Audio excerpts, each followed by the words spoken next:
Ma'asyiral muslimin wa zumratal mu'minin rahimakumullah. Allah Subhanahu wa ta'ala memerintahkan kepada kita untuk masuk ke dalam Islam secara totalitas. Wala tattabi'u khutuwatis syaitan, dan janganlah kalian mengikuti langkah-langkah syaitan. Innahu lakum aduwwum mubin, sesungguhnya dia syaitan lakum bagi kalian aduwwum mubin, musuh yang nyata, musuh yang jelas. Inilah landasan hukum bahwa kita setiap mau menjalankan Islam secara totalitas, melaksanakan Islam secara kafah, pasti berhadapan dengan syaitan dan bala tentaranya. Oleh karena itu, wajib bagi kita untuk mengetahui khutuwat, strategi, langkah-langkah daripada syaitan untuk menghalangi kita. Permusuhan syaitan adalah permusuhan yang abadi, yang dimulai dari dedengkot syaitan, yaitu iblis. Disebutkan dalam Al-Quran surat Al-A'raf dari ayat 14, 15, 16 dan 17 bahwa akibat iblis tidak mau sujud kepada Adam dengan mengatakan ana khairum minhu khalaqtani min nar wa khalaqtahu min tin. Saya lebih baik daripada dia, Adam. Saya tercipta dari api sedangkan dia tercipta dari tanah. Itulah hakikat kesombongan sejati, yaitu menolak kebenaran perintah Allah dan meremehkan pihak lain, meremehkan orang lain. Ma'asyiral muslimin rahimakumullah. Maka syaitan yang berwujud iblis pada waktu itu, iblis sebagai dedengkot daripada syaitan, bersumpah bahwa iblis akan mendatangi anak cucu Adam, manusia, sehingga mereka keluar dari jalan yang lurus, sehingga mereka melenceng dari jalan Allah Subhanahu wa ta'ala, agar bersama-sama iblis dan bala tentaranya syaitan di api neraka. Kalau syaitan dari golongan manusia masih kelihatan, tapi kalau syaitan dari golongan jin enggak kelihatan. Maka kita selalu disunahkan berlindung pagi dan petang dengan godaan syaitan yang berasal dari minal jinnati wan nas, dari golongan jin dan manusia. Sehebat-hebatnya kita, kalau musuh tidak kelihatan, itu pasti berat. Walaupun seorang Mike Tyson, ya, Mike Tyson siler beton, kalau musuhnya kelihatan bisa mengalahkan, mungkin mudah. Tapi kalau musuhnya nggak kelihatan, bahkan syaitan itu akan mendatangi dari 4 penjuru mata angin.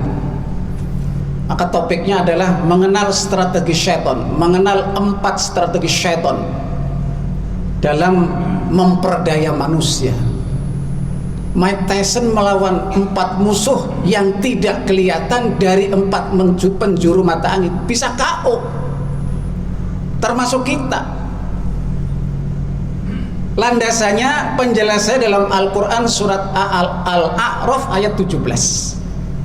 Inilah sumpah syaitan kepada Allah Subhanahu wa ta'ala. Summa la'atiyannahum min baini aydihim wa min khalfihim wa an aymanihim wa an syama'ilihim wa la tajidu aksarahum syakirin. Kemudian sungguh pasti akan kami datangi mereka, manusia, min baini aydihim, dari arah depan, wa min khalfihim, dan dari arah belakang, wa an aymanihim, dan dari arah sebelah kanan, wa an syama'ilihim, dan dari arah sebelah kiri, wala tajidu aksarahum syakirin, dan tidaklah engkau mendapati kebanyakan dari mereka bersyukur. Ini informasi dari Allah bahwa manusia, anak cucu Adam, kebanyakan tidak bersyukur akibat gangguan syaitan. Kebanyakan, berarti yang bisa menghindari tipu daya syaitan itu sedikit. Karena yang menegaskan ayat ini adalah Allah dalam Al-Quran. Maka satu-satunya cara untuk mengatasi gangguan syaitan itu adalah Al-Quran. Karena Al-Quran itu adalah kalamullah wal mu'jizu al-munazzalu ala qalbi Muhammadin sallallahu alaihi wasallam al-manqulu bil mutawatir al-muta'abbadu bitilawatihi. Al-Quran itu adalah kalam-kalam Allah, firman-firman Allah yang harus menjadi petunjuk hidup kita. Wal mu'jizu sebagai mukjizat. Inilah mukjizat Al-Quran yang bisa menjadi senjata pamungkas untuk mengalahkan syaitan. Kalau Nabi Musa mukjizatnya tongkat.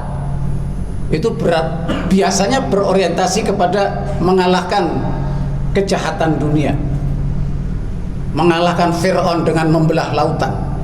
Tetapi kalau Al-Quran itu adalah mukjizat terbesar, karena bukan hanya menyelamatkan dunia, karena Al-Quran itu kan menyelamatkan akhirat.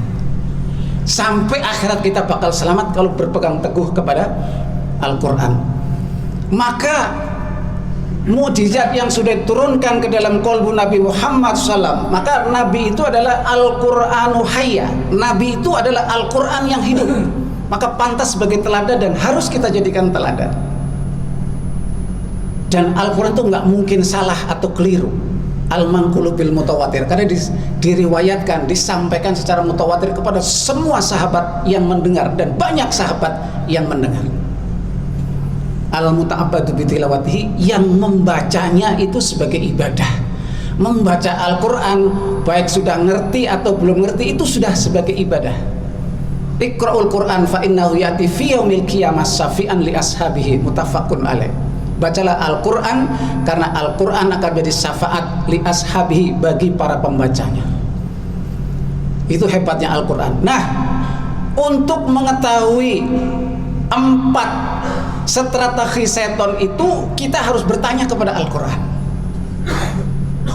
Al-Quran kok bilang bahwa setan akan datang dari arah depan, dari arah belakang, dari kanan, dari kiri? Ini maksudnya apa? Apa strategi yang dilakukan dari arah depan dan sebagainya tadi? Maka kita harus bertanya kepada ahlinya. Salah satu ahli tafsir yang sangat terkenal adalah tafsir Ibnu Katsir, dan saya juga sudah membaca perbandingannya dalam tafsir Al-Muyassar, tafsir fi Zalil Quran. Itu pada dasarnya selaras bahwa Al-Quran menginformasikan. Fungsi Quran itu kitabun naba'i wal akhbar. Fungsi Quran itu adalah kitab berita dan kabar, bahkan berita-berita gaib yang belum kita ketahui, berita di alam kubur, berita di akhirat, berita syaitan dari golongan jin yang menyesatkan manusia. Itu apa? 4 ini dijelaskan dalam kitab tafsir Ibnu Katsir. Beliau berkata bahwa sesungguhnya Ibnu Mas'ud radhiyallahu anhu telah berkata bahwa syaitan akan mendatangi dari arah depan, min baini aidihim, adalah syaitan pasti akan mendatangi kita, khususnya orang-orang yang beriman, yaitu agar tidak melakukan amalan-amalan masa depan, yaitu amalan akhirat. Dunia ini akan kita tinggalkan, akhirat akan kita tuju. Maka agar di akhirat nanti kita celaka, dihalang-halangi apapun yang akan kita lakukan untuk tujuan amal-amal akhirat. Ini satu. Jadi kita kalau ada rasa was-was, ragu-ragu melakukan amalan akhirat, ketahuilah itu syaitan sedang bermain. Syaitan sedang mengipas-ngipas kita, yuwaswisu fi sudurinas, membuat kita was-was, ragu-ragu di dalam dada kita. Gak usah infak lah, SPP aja belum bayar, udah jangan infak dulu, kebutuhan masih banyak, dan sebagainya dan sebagainya. Wa min khalfihim, dan dari arah belakang. Apa syaitan menggoda dari arah belakang? Ibnu Mas'ud radhiyallahu anhu berkata, bahwa syaitan akan mendatangi dari arah belakang agar kita selalu menoleh dan terus-menerus melakukan pekerjaan-pekerjaan dunia, disibukkan oleh dunia, hubbud dunia sampai mati, agar terjerumus ke dalam neraka. Padahal dunia itu akan kita tinggalkan di belakang. Ini sebentar lagi akan meninggalkan dunia semua. Kita tinggalkan. Tetapi itulah yang digondeli, yang dikerjakan, yang difokuskan, sampai lupa kepada akhirat, sampai lupa panggilan Allah, sampai mengabaikan panggilan azan yang agung, mengagungkan Allah. Lupa. Karena memang syaitan sengaja agar kita terus gondeli dunia, agar kita terus disibukkan oleh dunia. Ini yang dikatakan Rasulullah, ini yang dikatakan Rasulullah, bahwa di antara umatku nanti akan mendapat cobaan istidraj, yaitu disibukkan dengan urusan dunia sampai lupa akhiratnya. Kalau bahasa kebumennya itu dijelomprongke, urusin dunia sono, nggak usah ngurusin akhirat. Akhirnya sibuk pagi siang sore malam ngurusin dunia terus. Akhirat ditinggalkan, ngaji lupa, jamaah juga ogah, apalagi baca Quran. Pokoknya itulah pekerjaan syaitan. Maka hati-hati kalau kita sudah tidak peduli terhadap panggilan Allah, ketahuilah kita sudah menjadi orang-orang yang tertipu oleh syaitan. Wa an aimanihim, dan dari arah sebelah kanan syaitan akan menggoda agar kita tidak melakukan amal-amal kebaikan, karena kanan lambang kebaikan. Jadi syaitan tuh nggak rela Pak kalau kita melakukan kebaikan, menolong orang, membantu duafa, membantu anak yatim, melakukan amal kebaikan. Syaitan tuh nggak rela, ngipasin terus. Ngapain dibantu orang yang nggak tahu diri? Ngapain dibantu, dia aja nggak pernah bantu kita, dan sebagainya. Pendek kata, kalau kita melakukan menolong kebaikan, menolong sesama, setan tidak akan rela. Wa an syama'ilihim, dan setan akan mendatangi dari arah sebelah kiri, yaitu agar kita diperdaya dengan melakukan dosa dan kemaksiatan, sehingga dosa dan kemaksiatan tidak bisa dihentikan, sehingga dosa dan kemaksiatan dipandang indah dan menyenangkan. Disuruh tobat, ntar aja kalau udah mau pensiun. Padahal belum pensiun sudah innalillahi wa inna ilaihi rajiun. Siapa yang rugi? Itu memang kerjaan syaitan, supaya kita mundur-mundur untuk taubat. Nanti ajalah, nanti aja. Bagaimana caranya agar kita terus bergelimang dengan dosa dan kemaksiatan? Dan itu dikipas-kipas, sudah tobat nanti aja, sehingga su'ul khotimah, setan bergembira. Maka inilah saudaraku yang saya cintai, 4 strategi setan yang harus kita ketahui kapan itu datang.